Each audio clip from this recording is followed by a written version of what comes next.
Bueno, y como, digamos, antes de seguir al siguiente pensador, que va a ser Galileo concretamente, déjenme comentarles un par de cositas más eh, entre el siglo XIV, que es el que vivió Oresme, y el siglo XVI y XVII, que es el que vivió Galileo, un par de cositas.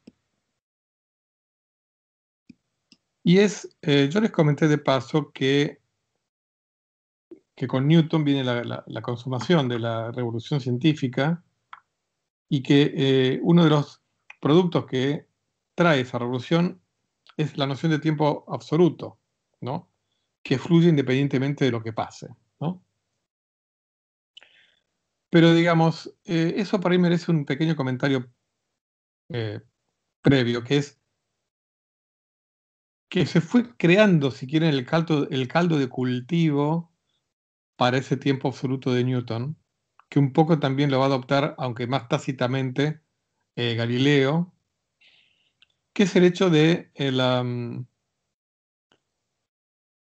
digamos, del desarrollo de la medición del tiempo con instrumentos más precisos. O sea, en realidad, hasta el siglo XIV hay todo un desierto. O sea, no, los relojes seguían siendo los mismos, relojes de agua, de sol, de arena, no mucho más que eso. Pero es justamente en ese renacimiento del siglo XIV es cuando se inventa lo que se llama o el precursor del reloj mecánico.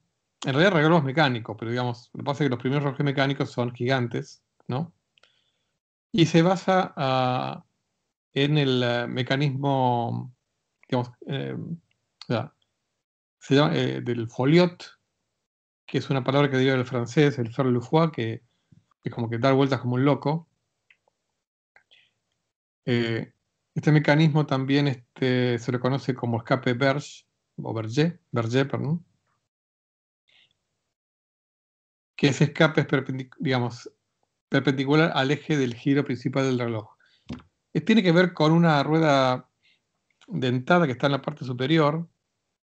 Esa rueda dentada es movida por dos pesas que están colgando, como una polea, ¿no? Y esas pesas van empujando dos paletitas que a su vez conectan a otra barra. Es medio complicado el mecanismo, pero es como una caída lenta de estas pesas, que en esa caída lenta lo que hace es ir em, ha- haciendo un vaivén en estas paletas que hacen que luego, con un mecanismo de engranajes, las agujas del reloj vayan avanzando lentamente. O sea, después, bueno, es una cuestión de engranajes, ¿no? Que permitan que haya una relación de 60 a 1 entre la aguja del minutero y la aguja de la hora, ¿no? Y bueno, y una relación conveniente entre el ida y vuelta de estas paletitas y la aguja del minuto, ¿no? Como para que, bueno, realmente, pero sin entrar en detalles mecánicos, ¿no? Que no es la intención, lo que quiero señalar es que en el siglo XIV se inventa el reloj mecánico. Entonces el reloj mecánico ya no depende del movimiento del Sol, eh, sino que es algo que depende, y fíjense que por más que el reloj de arena y del agua, digamos, se basaban en la noción de un tiempo que se repite, en este caso el tiempo que tarda la arena en pasar de una mitad del cono, o sea, o de un cono al otro cono del reloj de arena, o en el caso del agua, bueno, el tiempo que pasa para que el agua caiga por el agujerito y baje y vacíe, digamos, todo el tanque o baje en una rayita el nivel del agua. Pero aquí se ve explícitamente un movimiento periódico en una escala de pocos metros. Y entonces parecería como que con estos relojes mecánicos estamos captando ese tiempo que va más allá de lo que le pasa al Sol, o en todo caso, que es el mismo tiempo que marca el Sol. ¿eh? Es como que entonces el tiempo, por eso digo que con la invención del reloj mecánico se hace más factible conceptualmente la idea de tiempo absoluto, que fluye por su propio lado, ¿no? Independientemente de lo que pasa. Entonces, y bueno, un comentario que hace un poco también a la importancia del tiempo en nuestra sociedad es que no es casual que en ese mismo siglo los trabajadores, en particular los trabajadores textiles, pasaran de vender su trabajo, de venderlo en el concepto de destajo, a venderlo en función del tiempo empleado en eso. ¿eh? Luego uno podrá discutir cuánto ganó y cuánto perdió un trabajador que trabajaba a destajo versus que vende su tiempo. O sea que en realidad puede haber esclavitud tanto en un trabajador que venda su producto elaborado como en un trabajador que venda su tiempo, ¿no? La explotación puede ocurrir en cualquiera de los dos, o la menor explotación también puede ocurrir en cualquiera de las dos. El tema es las condiciones en las que vende eso, ¿no? Pero evidentemente, vender el tiempo nace a partir del siglo XIV, con la invención del reloj mecánico. No es casual eso. En realidad,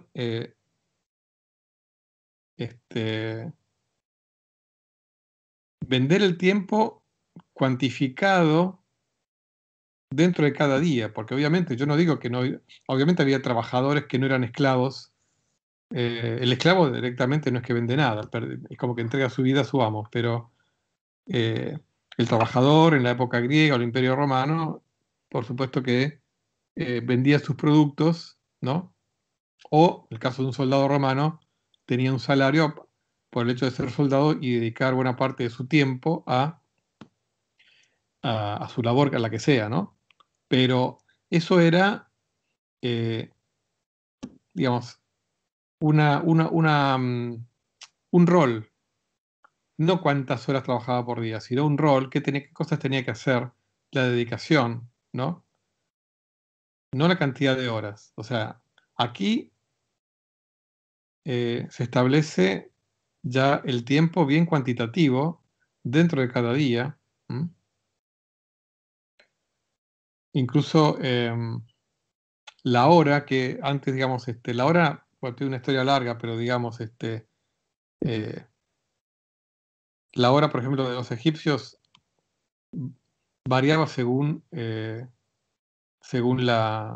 época del año, porque el día, me refiero a la época del día con luz, se dividía en la misma cantidad de horas, con lo cual evidentemente en invierno las horas eran más cortas, ¿no? Y en verano más largas. Pero aquí, digamos, ya se establece la hora de 60 minutos, ¿no? En particular en la industria textil. Y acá hay un ejemplo que es que en 1335 el gobernador de la región francesa de Artois autorizó a los habitantes de un pueblo llamado Aire-sur-la-Lie a construir un campanario que sonara cada hora, para que los empleados textiles pudieran saber, ya trabajé una hora más, ¿no? Y ya como para terminar este resalto cronológico, ¿no? Entre la edad antigua y el nacimiento de la edad moderna, déjenme mencionarles a un par de pensadores poco conocidos, pero que relevantes para cerrar con esta parte, ¿no? Como alguno de ustedes recordará de Historia de la Ciencia, el nominalismo eh, nace o se termina de afianzar en el siglo XIV digamos, su característica principal es negar la existencia objetiva de los universales. Los conceptos universales no existen ahí en el mundo, sino que están, en todo caso, en nuestras cabezas, en nuestras mentes. Pero lo que a nosotros nos interesa en este seminario, este nominalismo favoreció una especie de tratamiento dual del tiempo. Ahora vamos a ver cómo, ¿no? Cómo juega el nominalismo en relación a el concepto de tiempo y por qué lleva a una noción dual. Esta noción dual tiene que ver con visiones atomistas y continuas. ¿eh? En ese sentido decimos que dual. Y vamos a mencionar dos ejemplos, curiosamente ambos seguidores de Guillermo de Ockham, uno de los grandes nominalistas del siglo XIV, famoso por su famosa navaja o principio de parsimonia ontológica o economía ontológica. Fíjense que estos dos seguidores de Ockham tenían dos visiones diferentes acerca del tiempo. Uno de ellos era el fraile menor Nicolás Bonet, llegó a ser obispo de Malta, y también era conocido como Doctor Pacificus, porque daba, dicen que daba, su forma de dar clases era muy suave y de dar sermones. Bueno, él lo que decía es que el tiempo real, el que regula, digamos, cómo nosotros nos movemos en el mundo físico, se comporta de partes indivisibles, o sea que es atómico, mientras que el tiempo mental, lo que llamaríamos duración, el tiempo percibido, lo percibimos como algo continuo. O sea que para Bonet, el tiempo, llamémosle natural, objetivo, es atómico, mientras que el tiempo subjetivo, el de la duración, es continuo. ¿Eh? Por otro lado, otro contemporáneo, también discípulo de Ockham, Johannes Canonicus, sostenía exactamente lo contrario. O sea, para él, eh, este, el tiempo real es continuo, no atómico. El tiempo real es continuo, mientras que el flujo interior de nuestra mente da saltos. Y quizás desde nuestra perspectiva actual, estaríamos más de acuerdo con Canonicus que con Bonet. En cuanto a, como les comenté alguna vez, hay evidencias de psicología experimental, cognitiva, en que nuestro flujo de pensamientos da saltos. Y que esos saltos involucran algunas pocas décimas de segundo. O sea que quizá hoy en día estaríamos más de acuerdo con Canónicos que con Bonet. No, al menos hasta ahora no hay, como les dije, ninguna evidencia de que el tiempo objetivo sea atómico, más allá de este argumento teórico del tiempo de Planck, que les comenté en otras clases. Y por otro lado hay experimentos que indican que al menos nuestro flujo de conciencia, como va pegando saltitos en el tiempo. Pero en todo caso, lo que tienen en común estos dos pensadores es que hay una creciente separación entre la idea del tiempo natural y la del tiempo mental. Esta separación va a seguir estando hasta el día de hoy. ¿eh? El análisis separado del tiempo mental y del real o científico, y obviamente buscar puntos de contacto, ¿no? Porque se supone que nuestro mundo mental, nuestro tiempo mental, hace referencia a nuestra mente, y nuestra mente se supone que está inserta en el mundo natural, ¿no? Muy bien, entonces ahora vamos a así hablar de Galileo, porque con Galileo se va afianzando este tiempo absoluto, aunque él no lo menciona de forma tan clara como Newton, eh, porque Galileo justamente eh, descubre que hay algo de absoluto en el tiempo que mide un péndulo, ¿eh? Que cuenta un péndulo, que en el fondo los relojes mecánicos, desde su invención en el siglo XIV, involucran vaivenes, péndulos de algún tipo, más allá de que las maderitas que van y vienen en este mecanismo de liberación de Folliot, no es lo mismo que un péndulo que va y viene, pero en el fondo es lo mismo, es algo que va y viene, es algo pendular. Entonces, vamos a comentar a Galileo en lo que a nosotros respecta, o sea, el tiempo. Bueno, Galileo, ustedes saben, vivió entre los siglos XVI y XVII, hijo de un famoso musicólogo, eh, estudió matemáticas y también algo de medicina, y bueno, ciencias y bueno, y filosofía natural, y astronomía también. Entonces, esto lo cuenta el propio Galileo, un día que estaba en la Catedral de Pisa, en una misa, observó una lámpara que se había puesto en movimiento por el sirviente, ¿no? Que había encendido las velas. Y él notó, usando su pulso como cronómetro, que conforme las oscilaciones se iban apagando, es decir, se iban haciendo más cortas, el tiempo que tardaba la araña, la lámpara esta colgante, en ir y volver, seguía siendo el mismo. Entonces, se fue de esa misa con la convicción de que el periodo de oscilación de un péndulo es independiente de la amplitud de la oscilación.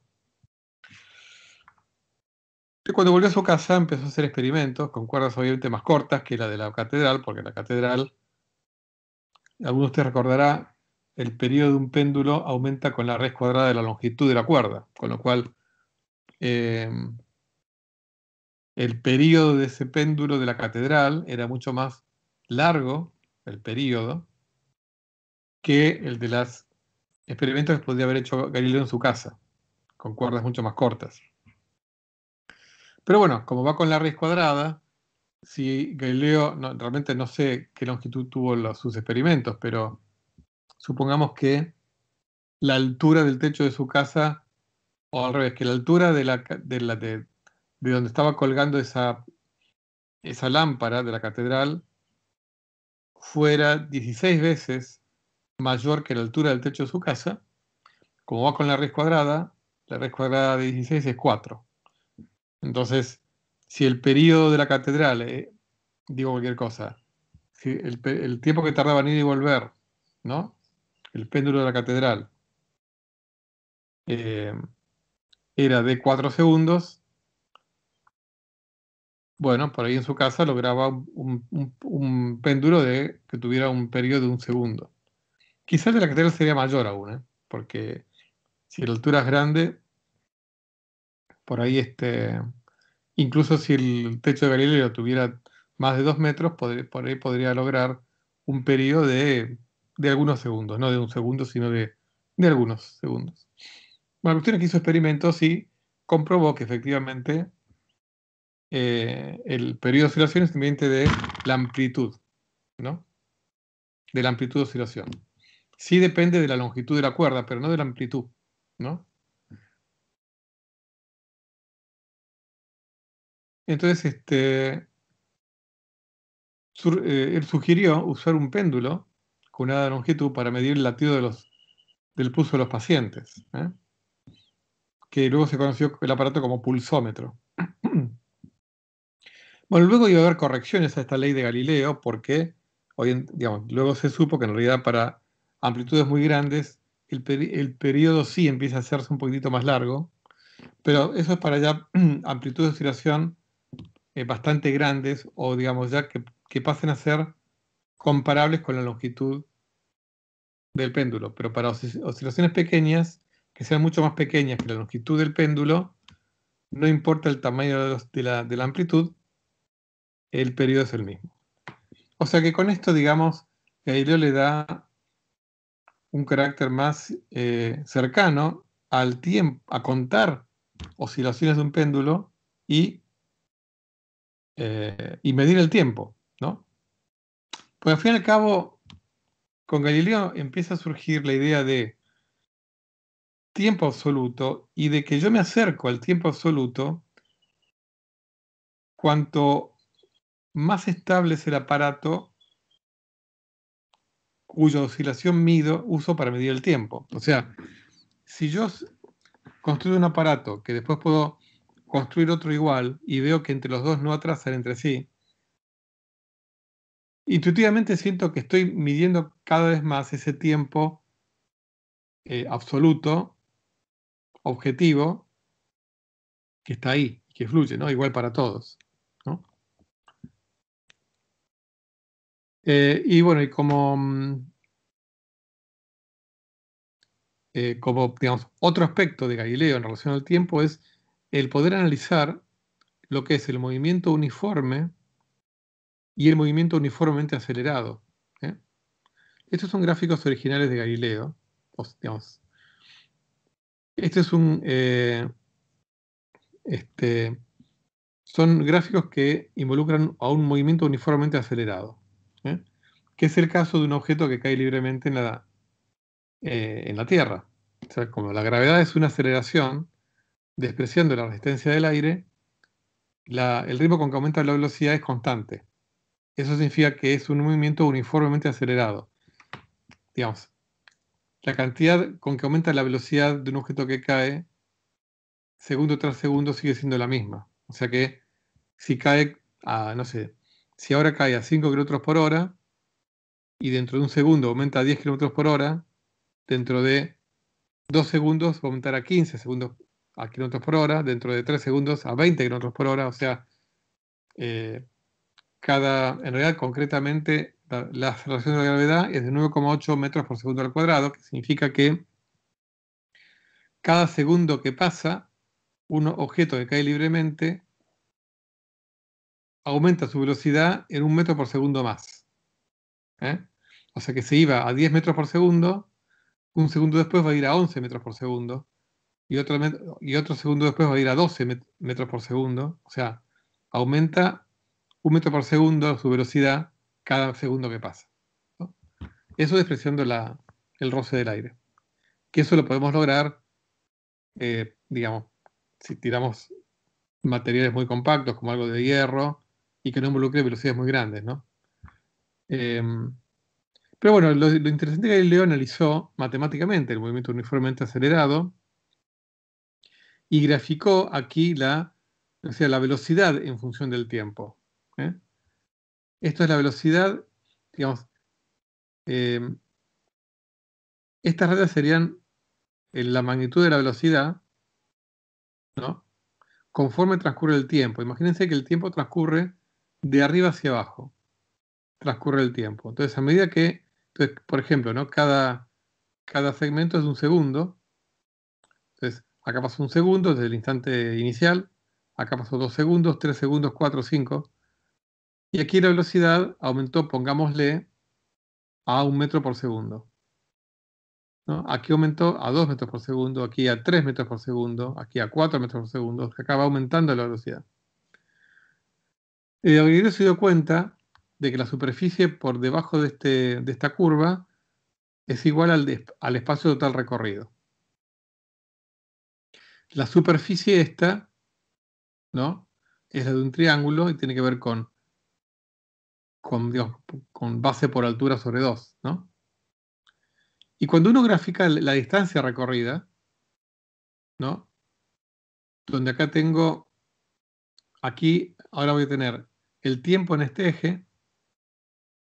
Acá tengo el primer segundo, segundo segundo, tercer segundo, cuarto segundo, quinto segundo. Y aquí la distancia recorrida verticalmente, vemos que en el primer segundo recorrió, pongámosle 1 metro. En el segundo segundo recorrió 3 metros más, pero en total recorrió 4. En el tercer segundo en total recorrió 9. En el tercero, en el cuarto en total recorrió 16. En el quinto en total recorrió 25.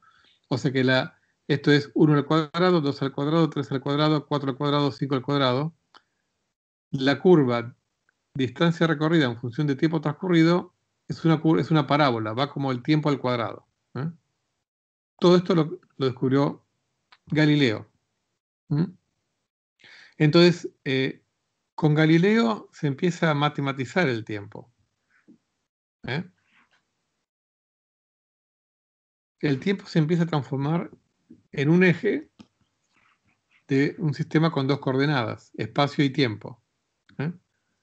O sea, Galileo crea el escenario para que después venga Newton y postule como uno de sus axiomas que el tiempo absoluto existe y fluye uniformemente independiente de lo que pasa, ¿eh? O sea que el nacimiento de la mecánica como programa de investigación científica trae aparejado el nacimiento del tiempo absoluto, del tiempo matemático, ¿eh? Del tiempo como uno de los ejes en los gráficos que yo realizo eh, para analizar el movimiento, ¿no? Muy bien. Bueno, les recuerdo que en el aula virtual están mis apuntes para que ustedes puedan repasar. Y además, también están, yo voy subiendo los links. O sea, por un lado, como les dije, los videos quedan en Skype por 30 días. Pero aparte yo en mi nube también los voy subiendo y comparto el link en en el aula virtual, con lo cual cualquiera en cualquier momento va a poder ver cualquier clase entrando el link correspondiente. Muy bien. Seguimos. Antes de entrar al siguiente filósofo natural, déjeme también como para un poco mencionar el espíritu de época, déjeme mencionar brevemente al obispo James Ussher, llegó a ser el obispo, el jefe de la Iglesia de Irlanda. Fue bastante, digamos, en gran medida contemporáneo de Galileo, y estimó cuál fue el día de la creación del universo, donde Dios creó los cielos y la tierra. Llegó a la conclusión de que Dios creó el cielo y la tierra al comienzo de la noche que precedió el 23º día de octubre en el año 4004 a.C. ¿Mm? ¿Cómo hizo eso? Bueno, tomando un montón de libros de cronología, entre ellos las obras de Beda el Venerable, que mencionamos. Luego tomó la Biblia, en particular el Antiguo Testamento, y se puso a sumar las edades de los profetas, de ahí viene la palabra masorético, sumar las edades de los profetas, estimando cuándo nació el siguiente profeta, a qué edad tenía el anterior, bueno, etc.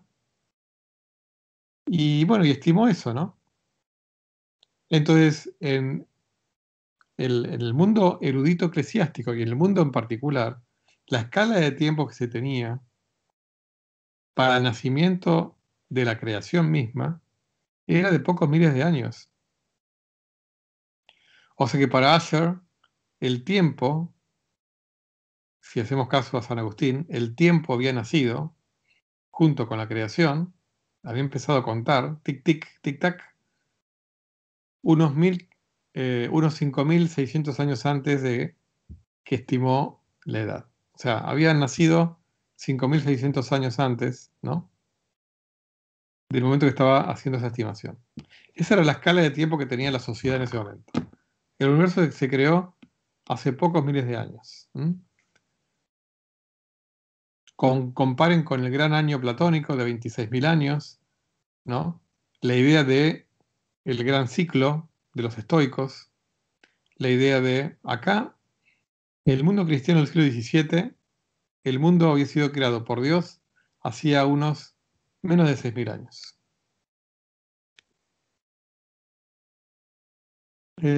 Déjeme mencionar a Spinoza, digamos, en relación al tiempo y la contingencia, nada más. No vamos a hablar más nada de Spinoza, pero me parece interesante traerlo en este sentido.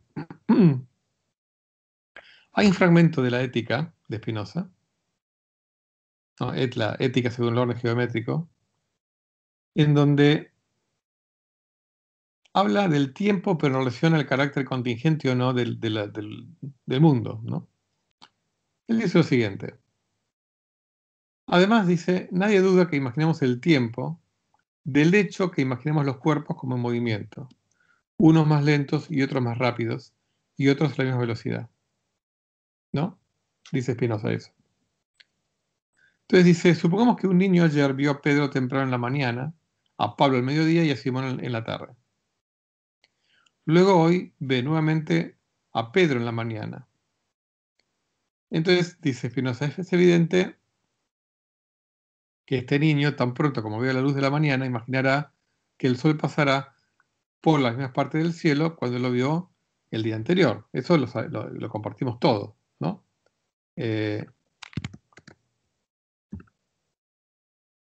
Entonces, eso lo hacemos todo. Va a imaginar el día completo, el sol que sale por el este, se hunde por el oeste, etcétera, etcétera, ¿no?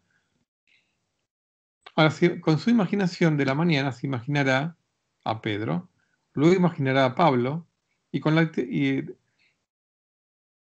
tarde imaginará a Simón. Entonces, va a empezar a correlacionar la existencia de Pablo y de Simón con relación al tiempo futuro. Si los tres personajes son rutinarios en su vida, ¿no? Cuando vea a Simón a la tarde, dice, se referirá a Pedro y a Pablo en el pasado al imaginarlos junto con hechos pasados.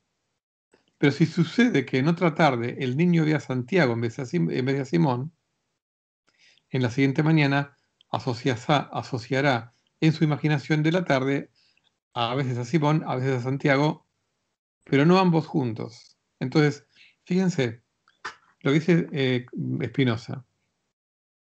Si viéramos siempre a Pedro a la mañana, Pablo al mediodía y Simón a la tarde, asociaríamos con el sol de la tarde a Simón siempre y con el sol de la mañana a Pedro. Pero si a veces vemos a Simón y a veces vemos a Santiago, nuestra imaginación con el sol de la tarde va a titubear entre Simón y Santiago, con lo cual vamos a ver nosotros, o ese niño, cada mañana va a pensar en Simón y a Santiago como contingentes, llamémosle visitantes vespertinos. En cambio, lo va a ver, supongamos que siempre vio a Pedro salir a la mañana, lo va a ver a Pedro como un visitante necesario matinal. Entonces sigue Spinoza. Este titubeo de la imaginación será igual refiriéndose a cosas en el pasado o presente. Por tanto, podemos imaginar las cosas como contingentes, sea que se refieran al presente, al pasado o al futuro. ¿Qué quiere decir esto con esto Spinoza? Que para Spinoza el carácter contingente o necesario se puede aplicar tanto al pasado, al presente o al futuro y depende de nuestra experiencia personal. Si siempre viéramos a Simón salir a la tarde, vamos a pensar que en el futuro el paseo de Simón a la tarde es necesario, así como es necesario que el sol se esconda a la tarde por el oeste. No vamos a pensar en el hecho de que, ya de por sí no pensamos en que la puesta del sol por el oeste es un hecho contingente. Lo pensamos como algo necesario, como que está escrito en el tiempo, está escrito en el futuro. Si viéramos a Simón siempre salir a la tarde, vamos a pensar que los paseos de Simón a la tarde están escritos en el tiempo.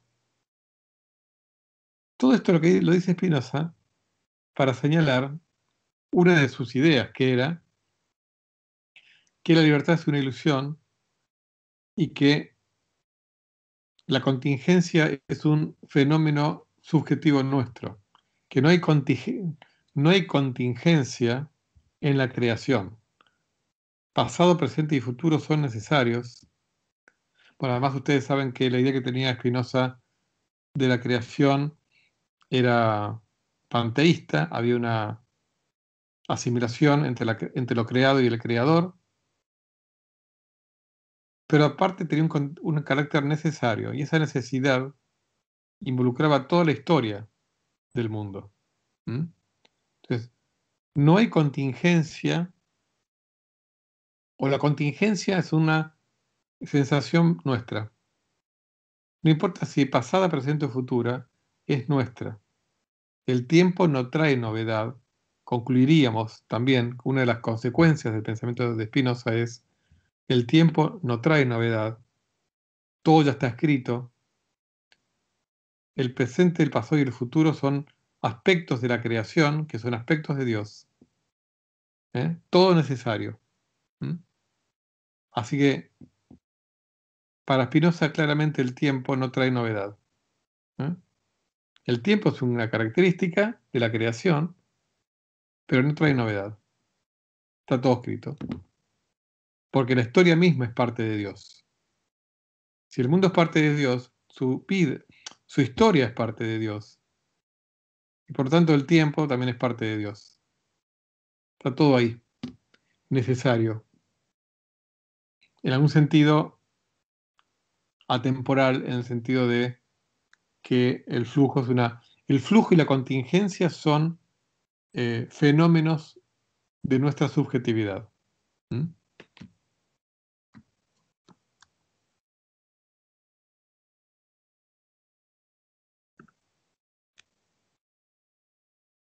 Muy bien. Ahora vamos a empezar a hablar de Newton. Para los que cursaron historia de la ciencia, bueno, vimos bastantes aspectos de la vida de Newton.